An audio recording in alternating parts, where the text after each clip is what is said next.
শঙ্কর ও Diego একটি আগ্নেয়গিরির অগ্নি লীলার সাক্ষী হয়ে রইল। তারপর রত্নখনির বিভীষিকার হাতে ডিয়েগো অ্যালভারেজের ঘটল মৃত্যু। শঙ্কর এবার একাই যাত্রা শুরু করল। একটা গুহায় ঢুকে সে পথ হারিয়ে ফেলল। 3 দিন 3 রাত সে গুহার মধ্যে বন্দী, মৃতপ্রায়। তারপর একটা ক্ষীণ জলস্রোত এবং কিছু পাথরের নুড়িকে অনুসরণ করে সে কোনো রকমে গুহা থেকে বেরিয়ে এলো। শুরু হলো অদৃষ্টের ওপর নির্ভর করে কালাহারি মরুভূমির মধ্যে দিয়ে তার যাত্রা। প্রচন্ড জলকষ্ট, তারই মধ্যে দিয়ে শঙ্কর চলেছে। রাতে শীত থেকে বাঁচবার জন্য সে একটা গুহার মধ্যে আশ্রয় নিল। চাঁদের পাহাড়, ষষ্ঠ ও শেষ পর্ব। গুহার মধ্যে ঢুকে শঙ্কর টর্চ জেলে দেখল নতুন ব্যাটারি তার কাছে ছিল 2 গুহাটা ছোট, বেশ একটা ছোটখাটো ঘরের মতো। মেঝেটাতে অসংখ্য ছোট ছোট পাথর ছড়ানো। গুহার এক কোণে চোখ পড়তেই শঙ্কর অবাক হয়ে গেল। একটা ছোট্ট কাঠের পিঁপে। এখানে কি করে এলো কাঠের পিঁপে? 2 পা এগিয়েই সে চমকে উঠল। গুহার দেয়ালের ধার ঘেঁষে শায়িত অবস্থায় একটা সাদা নরকঙ্কাল। তার মুন্ডুটা দেয়ালের দিকে ফেরানো। কঙ্কালের আশেপাশে কালো কালো থলে ছেঁড়ার মতো জিনিস। বোধহয় সেগুলো পশমের কোটের অংশ। 2খানা বুট জুতো কঙ্কালের পায়ে তখনও লাগানো। এক পাশে একটা মরচে পড়া বন্দুক। পিঁপেটার পাশে একটা ছিপি আঁটা বোতল। বোতলের মধ্যে একখানা কাগজ। শঙ্কর ছিপিটা খুলে কাগজখানা বার করে দেখল তাতে ইংরেজিতে কি লেখা আছে। পিঁপেটাতে কি লেখা আছে দেখবার জন্য যেমনি সে সেটা নাড়াতে গিয়েছে, অমনি পিঁপের নিচ থেকে একটা ফোঁস ফোঁস শব্দ শুনে ওর শরীরের রক্ত ঠান্ডা হয়ে গেল। নিমেষের মধ্যে একটা প্রকাণ্ড সাপ মাটি থেকে হাত 3 উঁচু হয়ে ঠেলে উঠল। বোধহয় ছোবল মারবার আগে সাপটা 1 সেকেন্ড দেরি করেছিল। সেই 1 সেকেন্ড দেরি করার জন্য শঙ্করের প্রাণ রক্ষা হল। পর মুহূর্তেই শঙ্করের 45 অটোমেটিক কোল্ট গর্জন করে উঠল। সঙ্গে সঙ্গে অত বড় ভীষণ বিষধর স্যান্ড ভাইপারের মাথাটা ছিন্ন ভিন্ন হয়ে রক্ত মাংস খানিকটা পিঁপের গায়ে, খানিকটা পাথরের দেওয়ালে ছিটকে গেল। অ্যালভারেজ ওকে শিখিয়েছিল পথে সর্বদা হাতিয়ার তৈরি রাখবে। এই উপদেশ কতবার তার প্রাণ বাঁচিয়েছে। অদ্ভুত পরিত্রাণ সব দিক থেকেই। পিঁপেটা পরীক্ষা করতে গিয়ে দেখা গেল সেটাতে অল্প একটু জল তখনও আছে। খুব কালো শিউগোলার মতো রং বটে, তবুও জল। ছোট পিঁপেটা উঁচু করে তুলে ধরে পিঁপের ছিপি খুলে ঢক ঢক করে শঙ্কর সেই দুর্গন্ধ কালো কালির মতো জল আকণ্ঠ পান করল।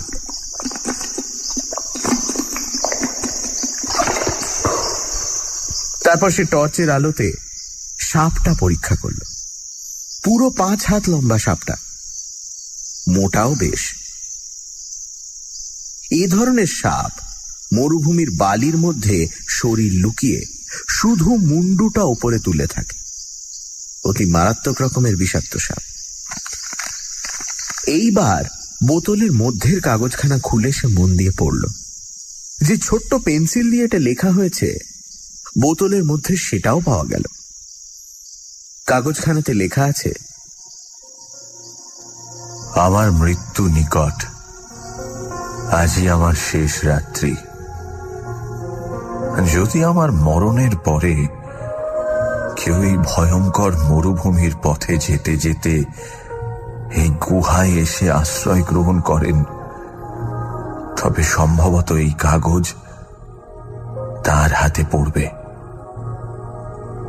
আমার গাধাটা দিন 2 আগে মরুভূমির মধ্যে মারা গিয়েছে। এক পিপে জল তার পিঠে ছিল, সেটা আমি এই গুহার মধ্যে নিয়ে এসে রেখে দিয়েছি। যদিও জ্বরে আমার শরীর অবসন্ন, মাথা তুলবার শক্তি নেই, তার উপর অনাহারে শরীর আগে থেকেই দুর্বল। আমার বয়স 26 বছর। আমার নাম আত্তিলিও গাত্তি। ফ্লোরেন্সের গাত্তি বংশে আমার জন্ম। বিখ্যাত নাবিক রিওলিনো কাভালকান্তি গাত্তি, যিনি লেপান্তর যুদ্ধে তুর্কিদের সঙ্গে লড়েছিলেন, তিনি আমার একজন পূর্বপুরুষ। রোম ও পিসা বিশ্ববিদ্যালয়ে উচ্চশিক্ষা লাভ করেছিলাম, কিন্তু শেষ পর্যন্ত ভবঘুরে হয়ে গেলাম সমুদ্রের নেশায়, যা আমাদের বংশগত নেশা। ডাচ ইন্ডিজ যাবার পথে পশ্চিম আফ্রিকার উপকূলে জাহাজ ডুবি হল। আমরা 7 জন লোক অতি কষ্টে ডাঙা পেলাম। ঘোর জঙ্গলময় অঞ্চল আফ্রিকার এই পশ্চিম উপকূল। জঙ্গলের মধ্যে শেফু জাতির এক গ্রামে আমরা আশ্রয় নিই এবং প্রায় 2 মাস সেখানে থাকি। এখানেই দৈবাত এক প্রকাণ্ড অদ্ভুত হীরের খনির গল্প শুনলাম। পূর্ব দিকে এক প্রকাণ্ড পার্বত্য ও ভীষণ আরণ্য অঞ্চলে নাকি এই হীরের খনি অবস্থিত। আমরা 7 জন ঠিক করলাম, এই হীরের খনি যে করে হোক বার করতেই হবে। আমাকে ওরা দলের অধিনায়ক করল। তারপর আমরা দুর্গম জঙ্গল ঠেলে চললাম সেই সম্পূর্ণ অজ্ঞাত পার্বত্য অঞ্চলে। সে গ্রামের কোনো লোক পথ দেখিয়ে নিয়ে যেতে রাজি হলো না। তারা বলে তারা কখনো সে জায়গায় যায়নি, কোথায় তা জানে না। বিশেষত এক উপদেবতা নাকি সে বনের রক্ষক, সেখান থেকে হীরে নিয়ে কেউ আসতে পারবে না। আমরা দমবার পাত্র নই। পথে যেতে যেতে ঘোর কষ্টে বেঘরে 2 জন সঙ্গী মারা গেল। বাকি 4 জন আর অগ্রসর হতে চায় না। আমি দলের অধ্যক্ষ, গাত্তি বংশে আমার জন্ম। পিছু হটতে জানি না। যতক্ষণ প্রাণ আছে এগিয়ে যেতে হবে এই জানি। আমি ফিরতে চাইলাম না। শরীর ভেঙে পড়তে চাইছে। আজ রাত্রেই আসবে সে নিরবয়ব মৃত্যুদূত। বড় সুন্দর আমাদের ছোট্ট হ্রদ সেরিনো লাগ্রানো। ওরই তীরে আমার পৈতৃক প্রাসাদ কাস্তলি রিওলিনি। অত দূর থেকেও আমি সেরিনো লাগ্রানোর তীরবর্তী কমলা লেবুর বাগানের লেবু ফুলের সুগন্ধ পাচ্ছি। ছোট্ট যে গির্জাটি পাহাড়ের নিচেই, তার উপর ঘন্টার মিষ্টি আওয়াজ পাচ্ছি। এসব কি আবোল তাবোল লিখছি জ্বরের ঘোরে। আসল কথাটা বলি, কতক্ষণই বা আর লিখব। আমরা সে পর্বতমালা, সে মহাদুর্গম অরণ্যে গিয়েছিলাম। সে খনি বার করেছিলাম। যে নদীর তীরে হীরে পাওয়া যায়, এক বিশাল ও অতি ভয়ানক গুহার মধ্যে সে নদীর উৎপত্তি স্থান। আমি সেই গুহার মধ্যে ঢুকে এবং নদীর জলের তীরে ও জলের মধ্যে পাথরের নুড়ির মতো অজস্র হিরে ছড়ানো দেখতে পাই। প্রত্যেকটি নুড়ি টেট্রাহেড্রন ক্রিস্টাল, স্বচ্ছ ও হরিদ্রাভ। লন্ডন আমস্টারডামের বাজারে এমন হিরে নেই। এই অরণ্য ও পর্বতের সে উপদেবতাকে আমি এই গুহার মধ্যে দেখেছি। ধুনোর কাঠের মশালের আলোয় দূর থেকে আবছায়া ভাবে। সত্যি ভীষণ তার চেহারা।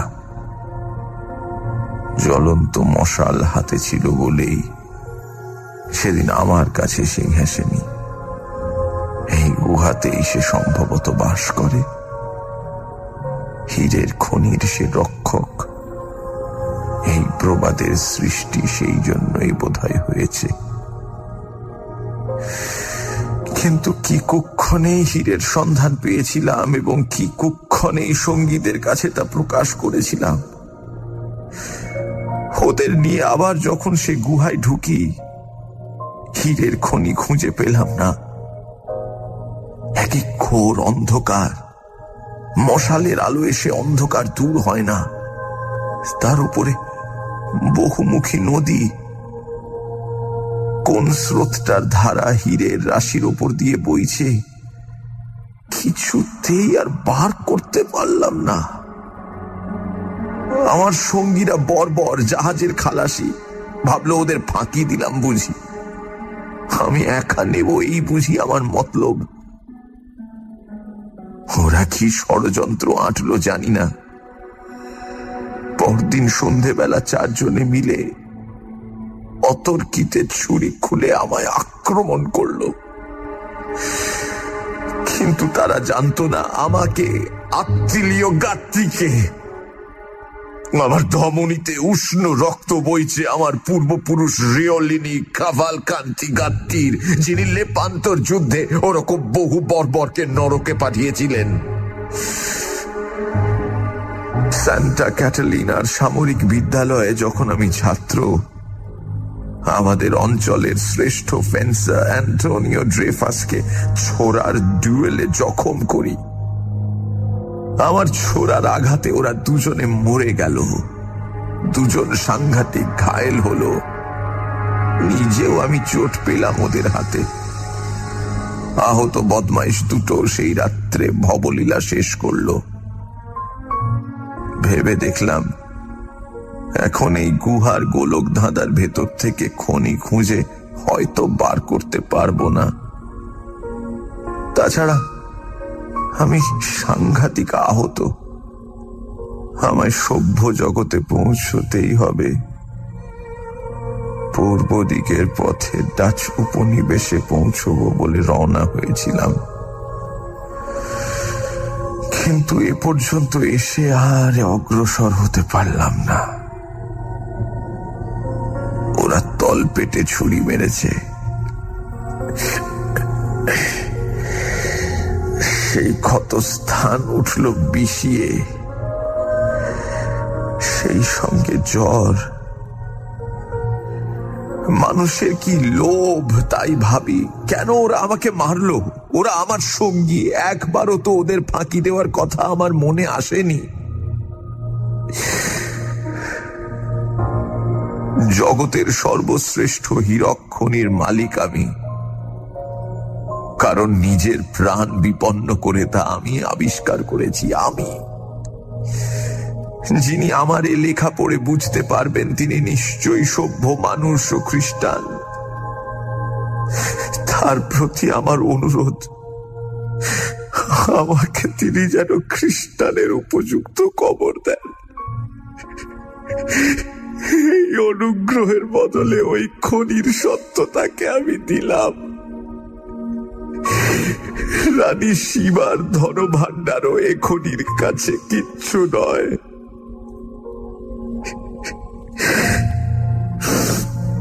প্রাণ গেল, যাক, কি করব?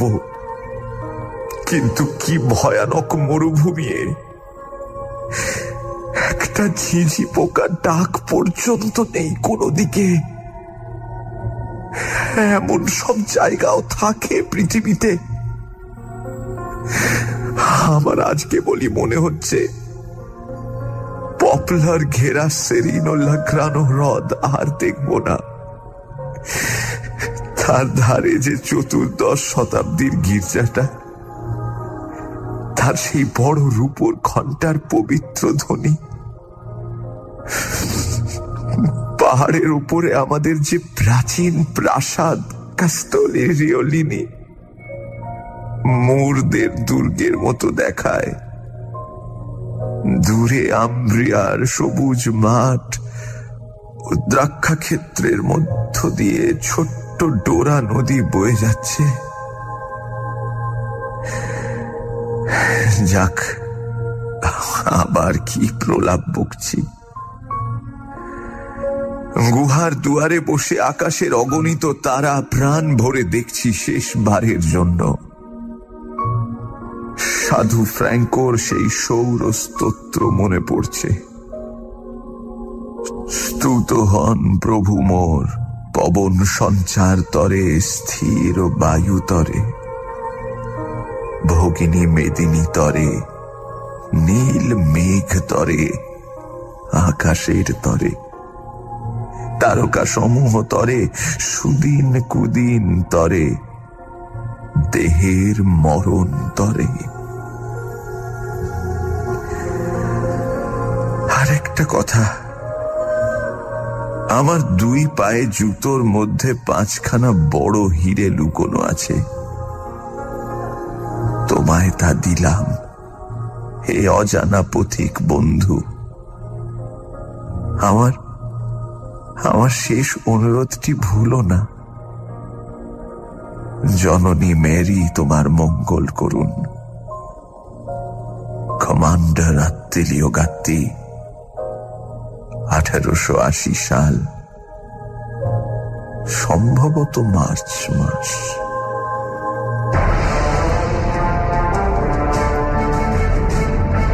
রেডিও মির্চি 98.3 FM এর নিবেদন বিভূতিভূষণ বন্দ্যোপাধ্যায়ের চাঁদের পাহাড়।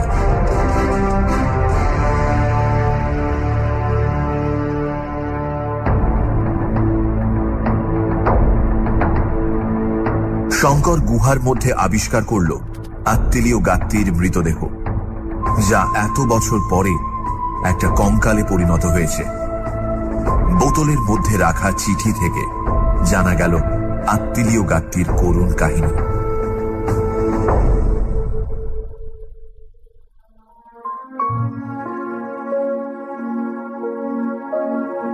হতভাগ্য যুবক, তার মৃত্যুর পরে সুদীর্ঘ 30 বছর কেটে গিয়েছে।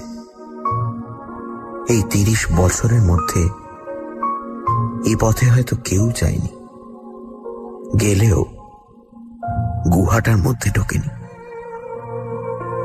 এত কাল পরে তার চিঠিখানা মানুষের হাতে পড়ল।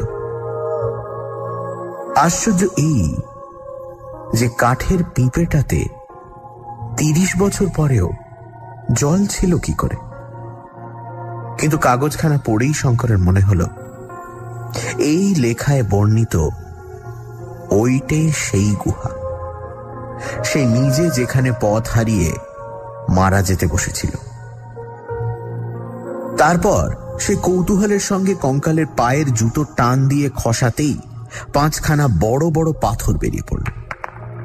এ অবিকল সেই পাথরের নুড়ির মতো, যা এক পকেট কুড়িয়ে অন্ধকার গুহার মধ্যে সে পথ চিহ্ন করেছিল এবং যার একখানা তার কাছে রয়েছে।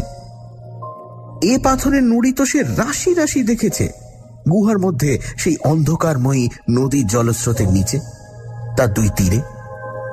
কে জানতো যে হীরের খনি খুঁজতে সে ও অ্যালভারেজ 7 সমুদ্র 13 নদী পার হয়ে এসে 6 মাস ধরে রিক্টাসভেল্ড পার্বত্য অঞ্চলে ঘুরে ঘুরে হয়রান হয়ে গিয়েছে, এমন সম্পূর্ণ অপ্রত্যাশিতভাবে সে সেখানে গিয়ে পড়বে।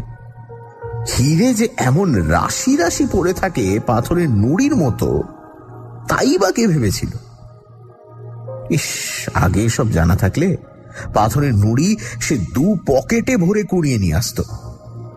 কিন্তু তার চেয়েও খারাপ কাজ হয়ে গিয়েছে যে সে রত্নখনির গুহা যে কোথায়, কোন দিকে, তার কোনো নকশা করে আনেনি, বা সেখানে কোনো চিহ্ন রেখে আসেনি শঙ্কর, যাতে আবার সেটা খুঁজে নেওয়া যেতে পারে। সেই সুবিস্তীর্ণ পর্বত ও অরণ্য অঞ্চলের কোন জায়গায় ওই গুহাটা দৈবাৎ সে দেখেছিল তা কি তার ঠিক আছে, না ভবিষ্যতে সে আবার সেই জায়গাটা বার করতে পারবে? এই যুবকও তো কোনো নকশা করেনি, কিন্তু কি সাংঘাতিক আহত হয়েছিল রত্নখনি আবিষ্কার করার পরে। এর ভুল হওয়া খুব স্বাভাবিক। হয়তো এ যা বার করতে পারত নকশা না দেখে, সে তা পারবে না। হঠাৎ অ্যালভারেজের মৃত্যুর পূর্বের কথা শঙ্করের মনে পড়ল। সে বলেছিল, শঙ্কর, এখনো বসে আছো? তাবু ওঠাও, চলো যাই। রাজার ঐশ্বর্য লুকোনো রয়েছে ওই পাহাড়ের গুহার মধ্যে। তুমি দেখতে পাচ্ছ না, আমি দেখতে পাচ্ছি। চলো আমরা যাই। তাবু ওঠাও, দেরি করো না। শঙ্কর গুহার মধ্যেই সেই নরকঙ্কালটা সমাধিস্থ করল।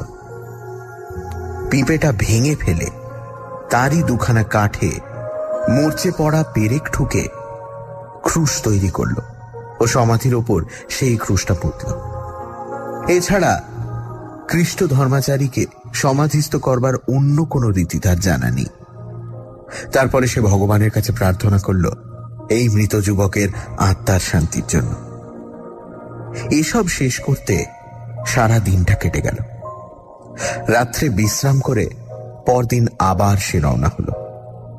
কঙ্কালের চিঠিখানা ও হিরেগুলো যত্ন করে সঙ্গে নিল। তবে তার মনে হল এই অভিশপ্ত হীরের খনির সন্ধানে যে গিয়েছে সে আর ফেরেনি। আত্মিলীয় গাত্তি ও তার সঙ্গীরা মরেছে, জিম কার্টার মরেছে, অ্যালভারেজ মরেছে।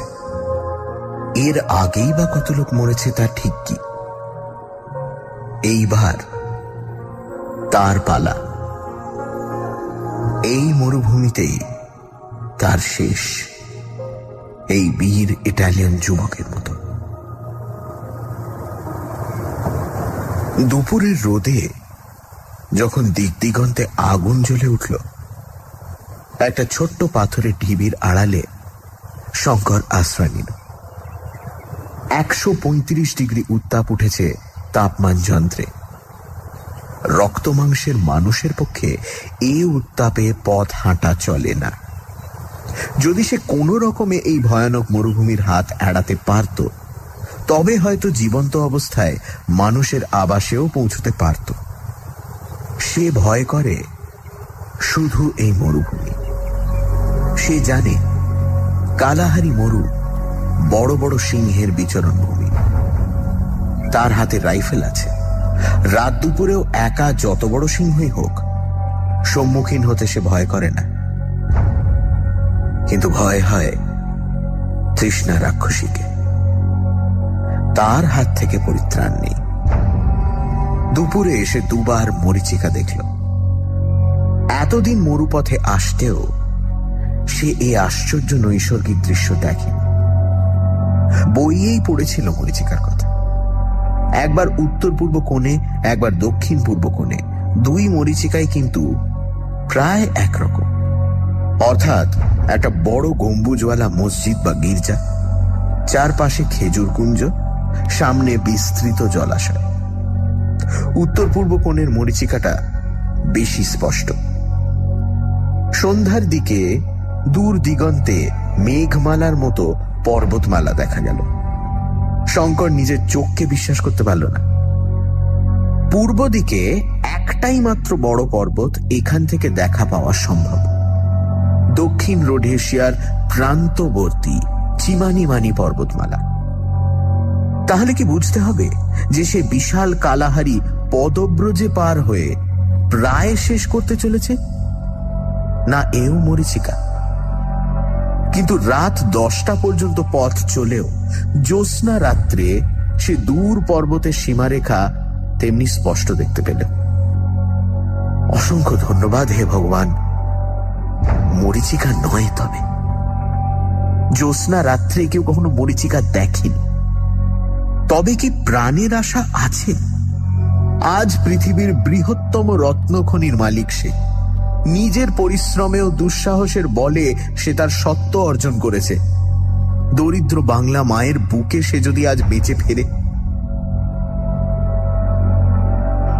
দুদিনের দিন বিকেলে সে এসে পর্বতের নিচে পৌঁছল।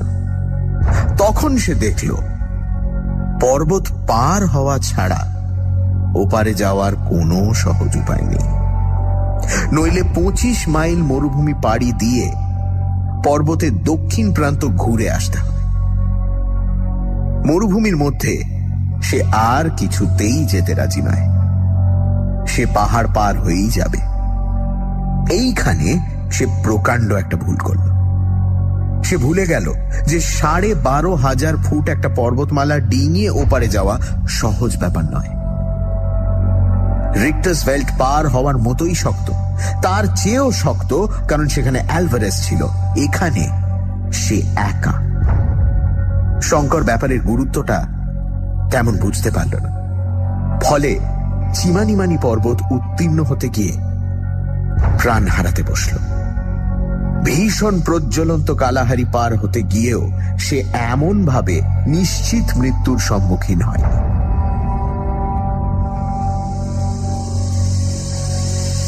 চিমানিমানি পর্বতে জঙ্গল খুব বেশি ঘন নয়। শঙ্কর প্রথম দিন অনেকটা উঠল, তারপর একটা জায়গায় গিয়ে পড়ল। সেখান থেকে কোনো দিকে যাওয়ার উপায় নেই। কোন পথটা দিয়ে উঠেছিল সেটাও আর খুঁজে পেল না। তার মনে হলো সে সমতল ভূমির যে জায়গা দিয়ে উঠেছিল তার 30 ডিগ্রি দক্ষিণে চলে এসেছে। কেন যে এমন হলো এর কারণ কিছুতেই সে বার করতে পারল না। কোথা দিয়ে কোথায় চলে গেল, কখনো উঠছে কখনো নামছে, সূর্য দেখে দিক ঠিক করে নিচ্ছে, কিন্তু 7-8 মাইল পাহাড় উত্তীর্ণ হতে এতদিন লাগছে কেন? তৃতীয় দিনে আর একটা নতুন বিপদ ঘটল। তার আগের দিন একখানা আলগা পাথর গড়িয়ে তার পায়ে চোট লেগেছিল। তখন তত কিছু হয়নি। পরদিন সকালে আর সে শয্যা ছেড়ে উঠতে পারে না। হাঁটু ফুলেছে, বেদনাও খুব। দুর্গম পথে নামা ওঠা করা এই অবস্থায় অসম্ভব। পাহাড়ের একটা ঝর্ণা থেকে উঠবার সময় জল সংগ্রহ করে এনেছিল, তাই একটু একটু করে খেয়ে চালাচ্ছে। পায়ের বেদনা কমে না যাওয়া পর্যন্ত তাকে এখানেই অপেক্ষা করতে হবে। বেশি দূর যাওয়া চলবে না। সামান্য একটু আধটু চলাফেরা করতেই হবে খাদ্য ও জলের চেষ্টায়। ভাগ্যে পাহাড়ের এই স্থানটায় যেন খানিকটা সমতল ভূমির মতো, তাই রক্ষে। এই সব অবস্থায় এই মনুষ্যবাসহীন পাহাড়ে বিপদ তো পদে পদেই। একা একা এই পাহাড় টপকাতে গেলে যে কোনো ইউরোপীয় পর্যটকদের ঠিক এইরকম বিপদ ঘটতে পারত। শঙ্কর আর পারে না। ওর হৃৎপিণ্ডে কি একটা রোগ হয়েছে। একটু হাঁটলেই ধড়াস ধড়াস করে হৃৎপিণ্ডটা পাঁজরায় ধাক্কা মারে। অমানসিক পথশ্রমে, দুর্ভাবনায়, অখাদ্য কুখাদ্য খেয়ে, কখনো বা অনাহারের কষ্টে ওর শরীরে কিছু নেই। 4 দিনের দিন সন্ধেবেলা অবসন্ন দেহে সে একটা গাছের তলায় আশ্রয় নিল। খাদ্য নেই গতকাল থেকে। রাইফেল সঙ্গে আছে, কিন্তু একটা বন্য জন্তুর দেখা নেই। দুপুরে একটা হরিণকে চড়তে দেখে ভরসা হয়েছিল, কিন্তু রাইফেলটা তখন ছিল 50 গজ তফাতে, একটা গাছে ঠেস দেওয়া। আনতে গিয়ে হরিণটা পালিয়ে গেল। জল খুব সামান্য আছে চামড়ার বোতলে। এই অবস্থায় নেমে এসে ঝর্ণা থেকে জল আনবেই বা কি করে? হাঁটুটা আরো ফুলেছে। বেদনা এত বেশি যে একটু চলাফেরা করলেই মাথার শিরা পর্যন্ত ছিঁড়ে পড়ে যন্ত্রণায়। পরিষ্কার আকাশের নিচে জলকণা শূন্য বায়ুমণ্ডলের গুণে অনেক দূর পর্যন্ত স্পষ্ট দেখা যাচ্ছে। দিকচক্রবালে মেঘলা করে ঘিরেছে নীল পর্বতমালা দূরে দূরে। দক্ষিণ পশ্চিমে দিগন্ত বিস্তীর্ণ কালাহারি, দক্ষিণে ওয়াহাকুহক পর্বত, তারও অনেক পেছনে মেঘের মতো দেখা যায় পল ক্রুগার পর্বতমালা। সলসবেরির দিকে কিছু দেখা যায় না। চিমানিমানি পর্বতের এক উচ্চতর শৃঙ্গ সেদিকে দৃষ্টি আটকেছে। আজ দুপুর থেকে ওর মাথার উপর শকুনির দল উঠছে। এতদিন এত বিপদেও শঙ্করের যা হয়নি। আজ শকুনির দল মাথার উপর উঠতে দেখে সত্যি ওর ভয় হয়েছে। ওরা তাহলে কি বুঝেছে যে শিকার জোটবার বেশি দেরি নেই? সন্ধ্যার কিছু পরে কি একটা শব্দ শুনে চেয়ে দেখল পাশেই এক শিলাখণ্ডের আড়ালে একটা ধূসর নেকড়ে বাঘ। নেকড়ের লম্বা ছুঁচলো কান দুটো খাড়া হয়ে আছে। সাদা সাদা দাঁতের উপর দিয়ে রাঙা জিভটা অনেকখানি বার হয়ে লকলক করছে।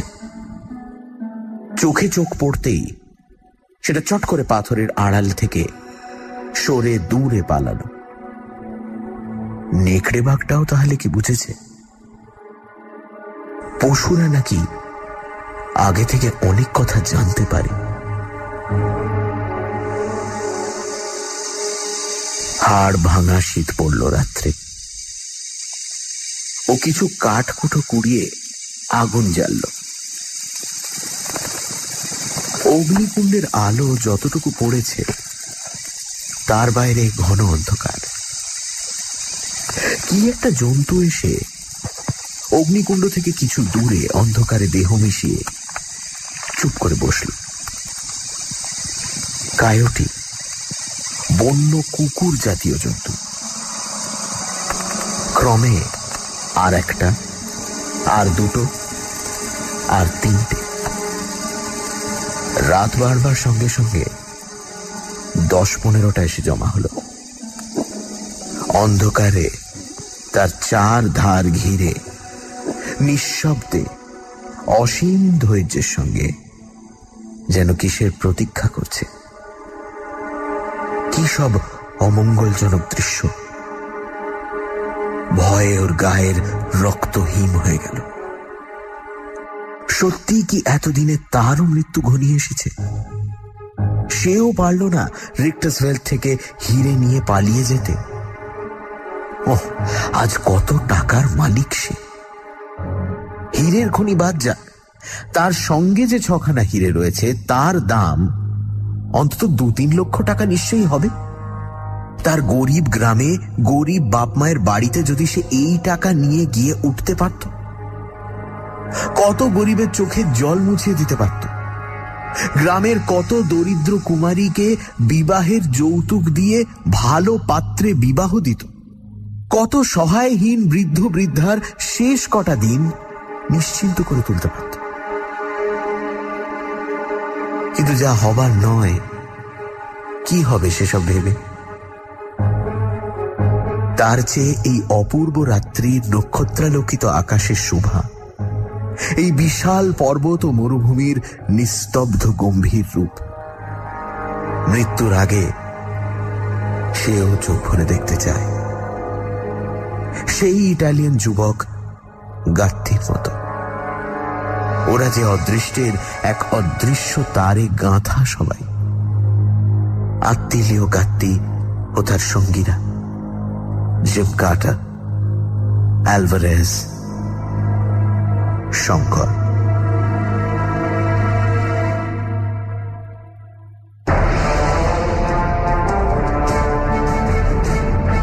রেডিও মির্চি 98.3 FM এর নিবেদন বিভূতিভূষণ বন্দ্যোপাধ্যায়ের চাঁদের পাহাড়।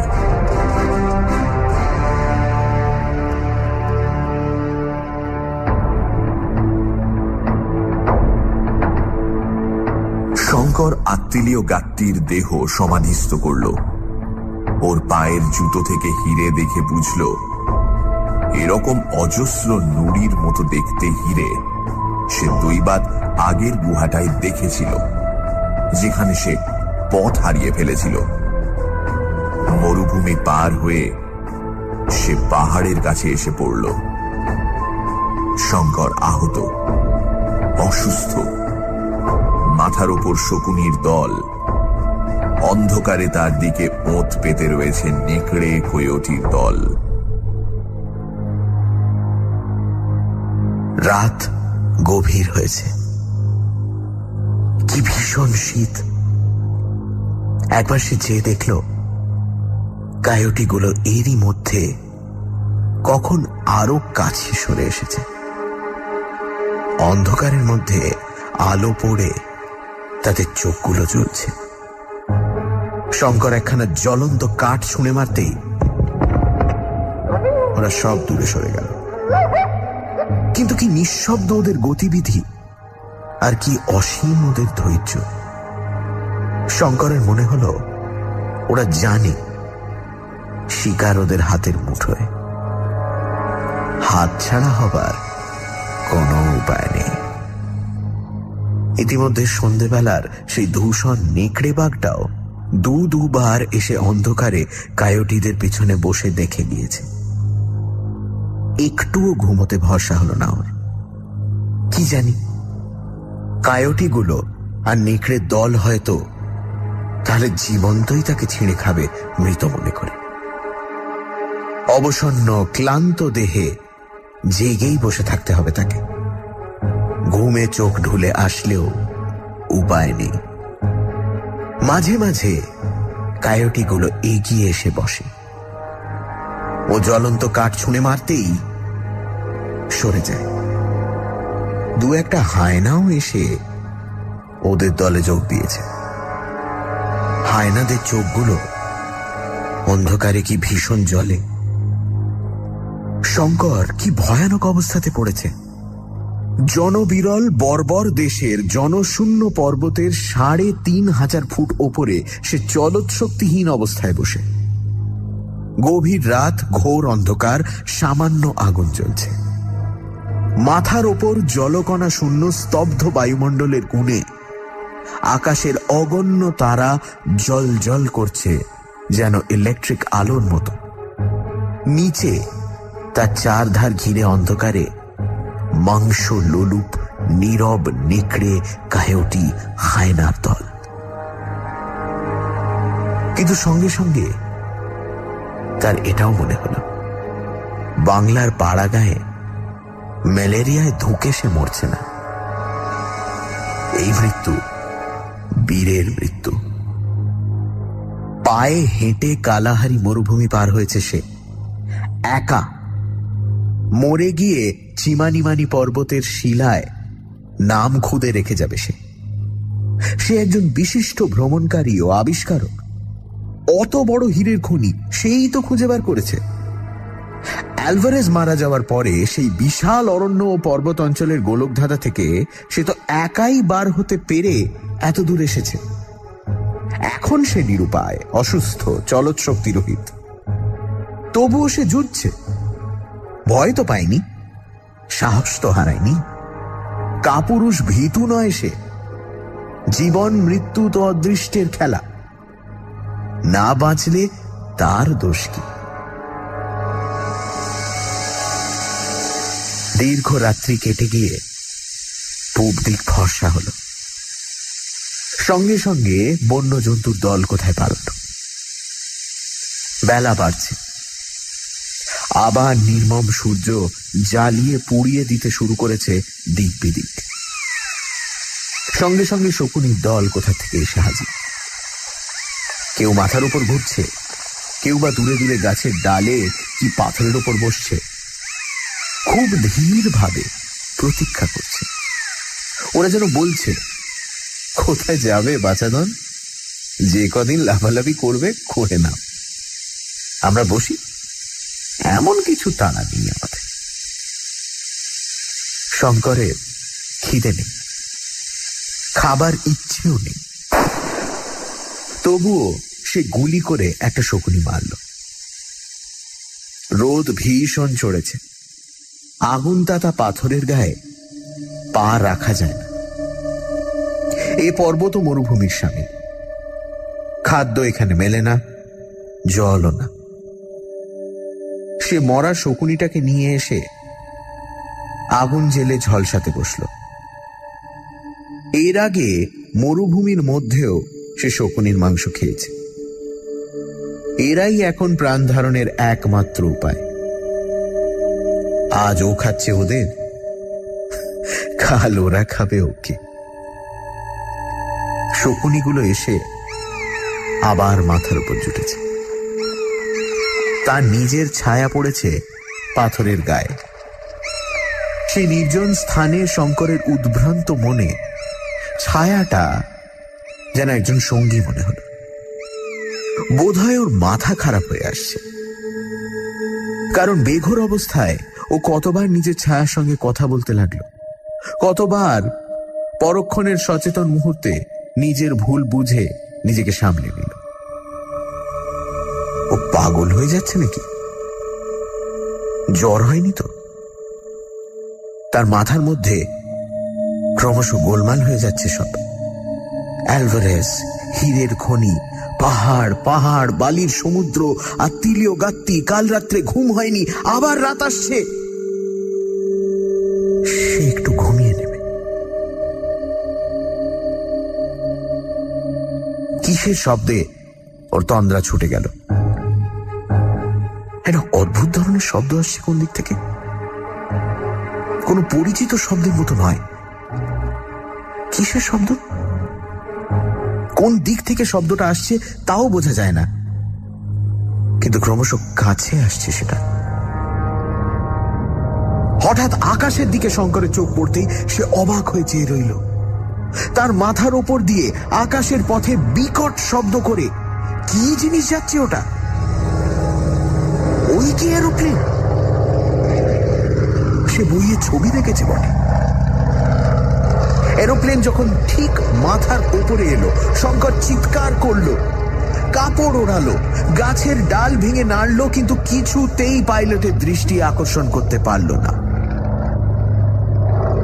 দেখতে দেখতে এরোপ্লেনখানা সুদূর ভায়োলেট রঙের পল ক্রুগার পর্বতমালার মাথার উপর অদৃশ্য হয়ে গেল। হয়তো আরো এরোপ্লেন যাবে এই পথ দিয়ে। কি আশ্চর্য দেখতে এই এরোপ্লেন জিনিসটা। ভারতবর্ষে থাকতে সে একখানাও দেখেনি। শঙ্কর ভাবল, আগুন জ্বালিয়ে কাঁচা ডাল পাতা দিয়ে সে যথেষ্ট ধোঁয়া করবে। যদি আবার এ পথে যায়, পাইলটের দৃষ্টি আকৃষ্ট হবে ধোঁয়া দেখে। একটা সুবিধে হয়েছে, এরোপ্লেনের ওই বিকট আওয়াজে শকুনির দল কোন দিকে ভেগেছে যেন। সেদিন কাটল। দিন কেটে রাত্রি হওয়ার সঙ্গে সঙ্গে শঙ্করের দুর্ভোগ শুরু হল। আবার গত রাত্রির পুনরাবৃত্তি।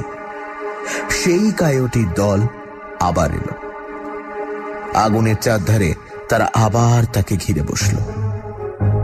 নেকড়ে বাঘটা সন্ধে হতে না হতেই দূর থেকে একবার দেখে গেল। গভীর রাত্রে আর একবার এলো। কিসে এদের হাত থেকে পরিত্রাণ পাওয়া যায়? আওয়াজ করতে ভরসা হয় না। টোটা মাত্র দুটি বাকি। টোটা ফুরিয়ে গেলে তাকে অনাহারে মরতে হবে। মরতে তো হবেই, তবে দুদিন আগে আর পরে। যতক্ষণ শ্বাস ততক্ষণ আশ। কিন্তু আওয়াজ তাকে তো করতেই হলো। গভীর রাত্রে হায়নাগুলো এসে কায়োটিদের সাহস বাড়িয়ে দিল। তারা আরো সরে এগিয়ে এসে তাকে চার ধার থেকে ঘিরল। পোড়া কাঠ ছুঁড়ে মারলে আর ভয় পায় না। একবার একটু তন্দ্রা মতো এসেছিল, বসে বসেই ঢুলে পড়ছিল। ঠিক পর মুহূর্তে সজাগ হয়ে উঠে দেখল নেকড়ে বাঘটা অন্ধকার থেকে পা টিপে টিপে তার অত্যন্ত কাছে এসে পড়েছে। ওর ভয় হলো হয়তো ওটা ঘাড়ে ঝাঁপিয়ে পড়বে। ভয়ের চোটে শঙ্কর একবার গুলি ছুড়ল, আর একবার শেষ রাতের দিকে ঠিক এই রকম হলো। কায়োটিগুলোর ধৈর্য অসীম, সেগুলো চুপ করে বসে থাকে মাত্র, কিচ্ছু বলে না।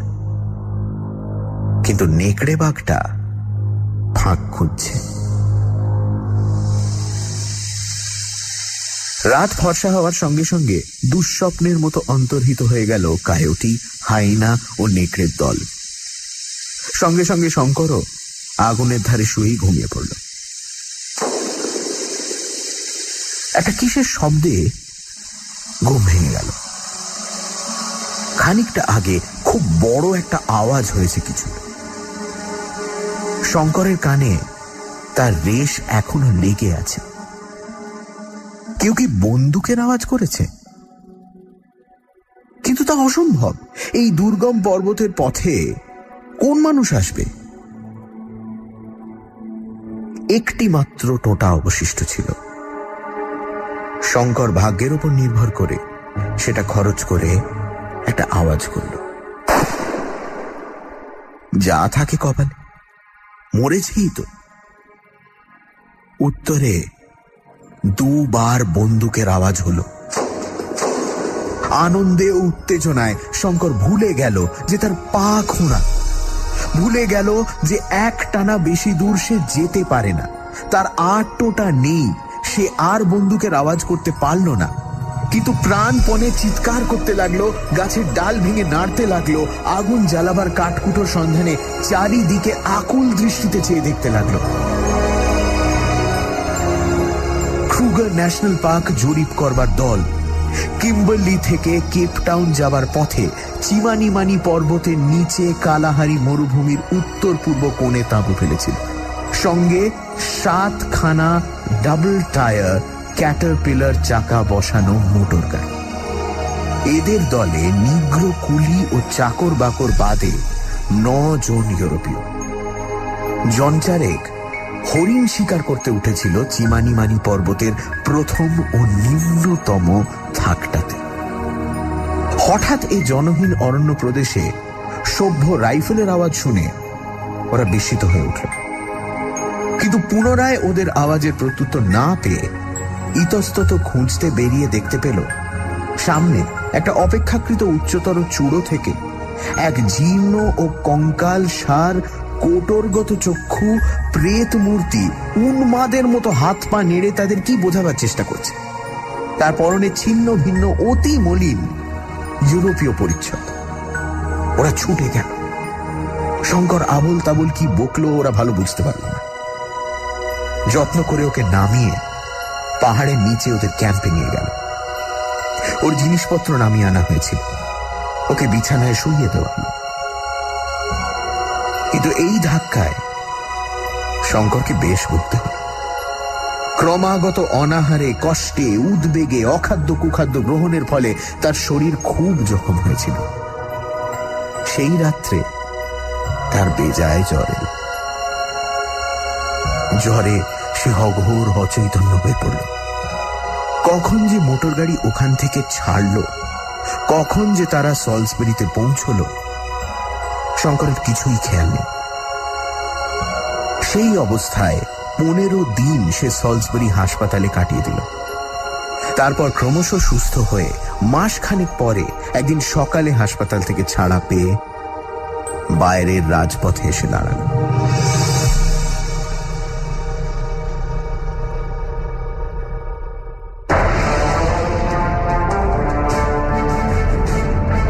রেডিও মির্চি 98.3 FM এর নিবেদন বিভূতিভূষণ বন্দ্যোপাধ্যায়ের চাঁদের পাহাড়।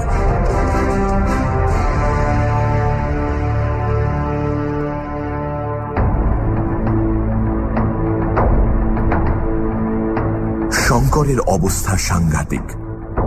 নেকড়ে, কোয়োটি, হাইনা তার দিকে ওঁত পেতে রয়েছে, আর মাথার ওপর শকুনি।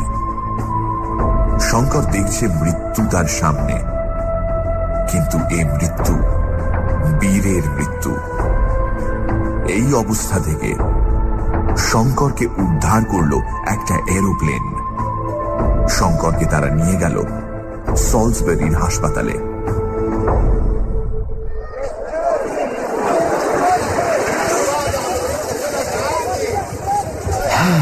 সলসবেরি, কত দিনের স্বপ্ন। আজ সে সত্যি বড় একটা ইউরোপীয় ধরনের শহরের ফুটপাথে দাঁড়িয়ে আছে। বড় বড় বাড়ি, ব্যাংক, হোটেল, দোকান, পিচ ঢালা চওড়া রাস্তা। এক পাশ দিয়ে ইলেকট্রিক ট্রাম চলেছে।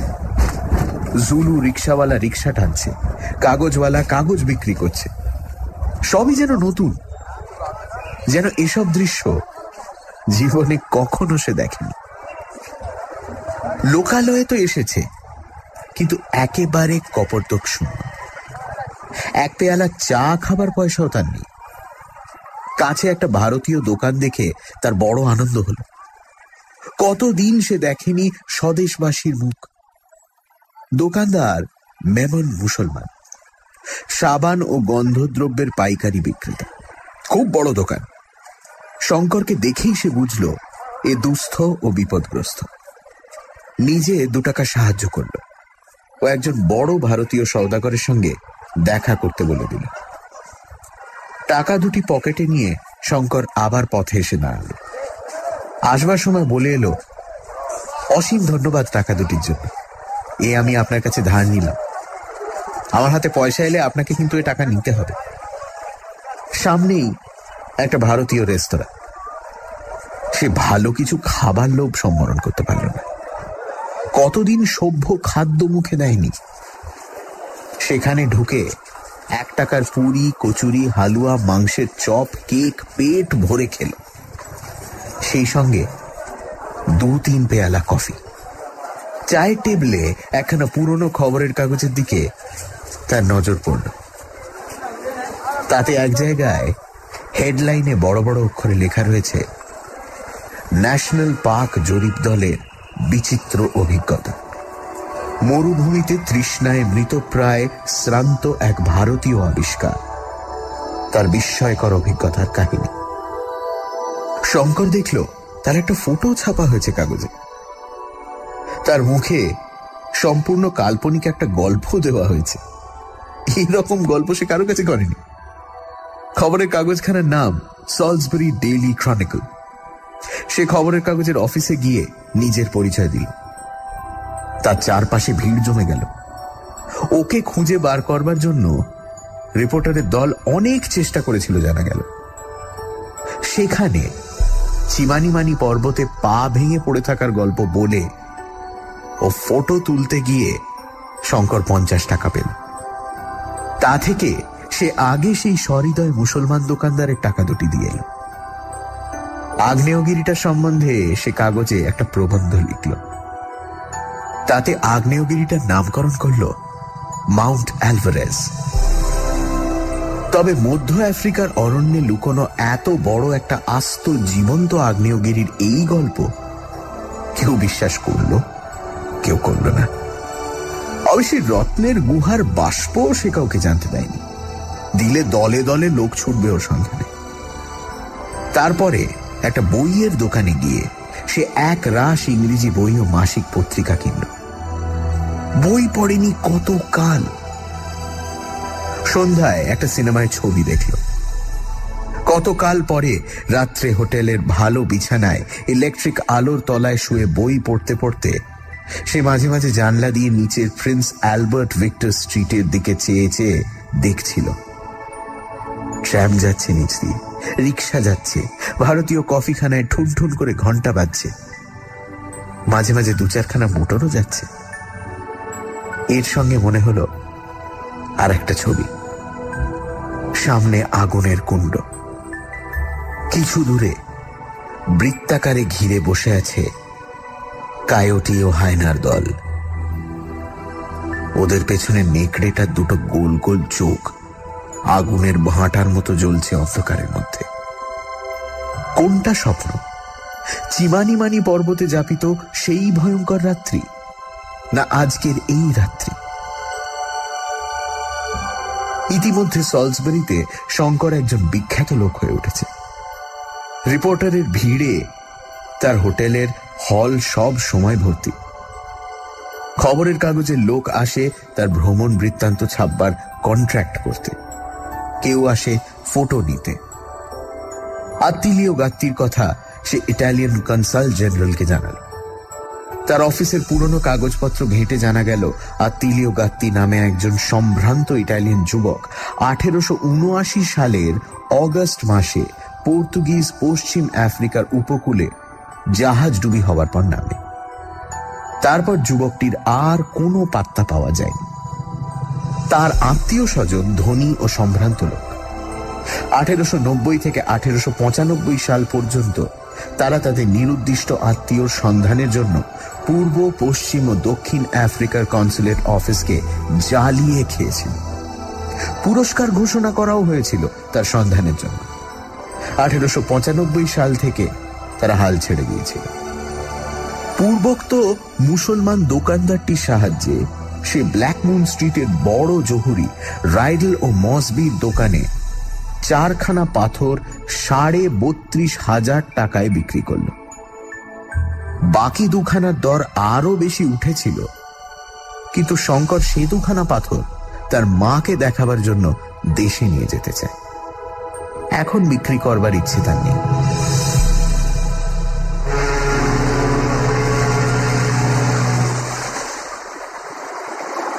নীল সমুদ্র। বম্বেগামী জাহাজের ডেকে দাঁড়িয়ে পর্তুগিজ পূর্ব আফ্রিকার বেইরা বন্দরের নারিকেল বনশ্যাম তীরভূমিকে মিলিয়ে যেতে দেখতে দেখতে শঙ্কর ভাবছিল তার জীবনের এই অ্যাডভেঞ্চারের কথা।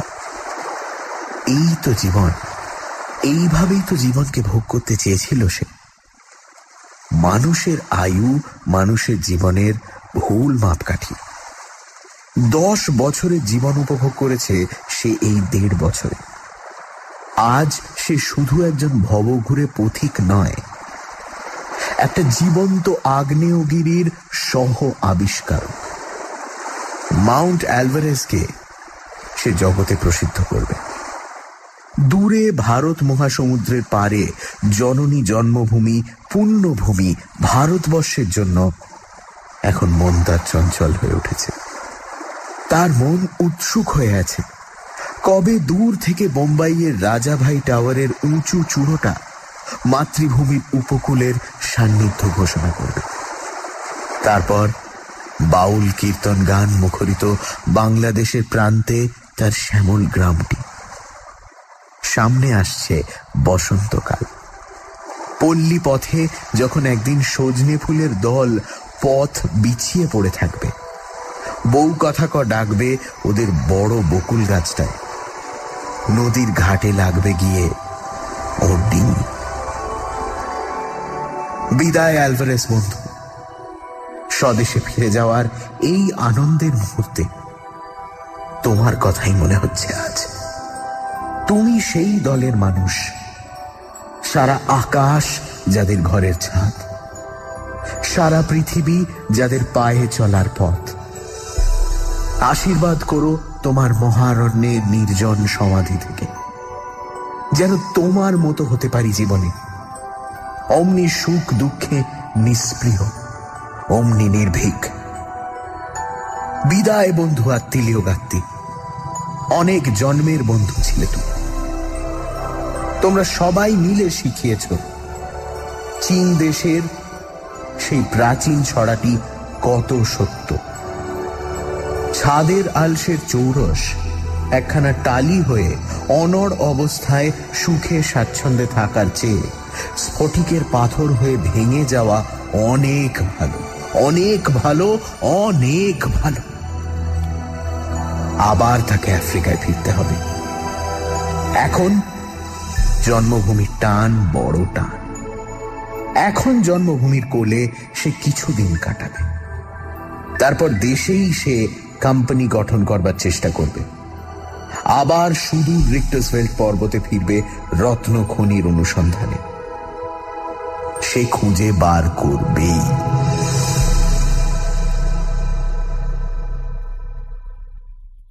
শঙ্করের কাহিনী এখানেই শেষ। তবে গল্পের একটা পরিশিষ্ট আছে, সেটা এই রকম। সলসবেরি থাকতে শঙ্কর সাউথ রোডেশিয়ান মিউজিয়ামের কিউরেটর, প্রসিদ্ধ জীবতত্ত্ববিদ ডক্টর ফিটজেরাল্ডের সঙ্গে দেখা করেছিল, বিশেষ করে বুনিপের কথাটা তাকে বলবার জন্য। দেশে ফিরে আসবার কিছুদিন পরে ডক্টর ফিটজেরাল্ডের কাছ থেকে নিম্নলিখিত পত্রখানা সে পায়। The South Rhodesian Museum.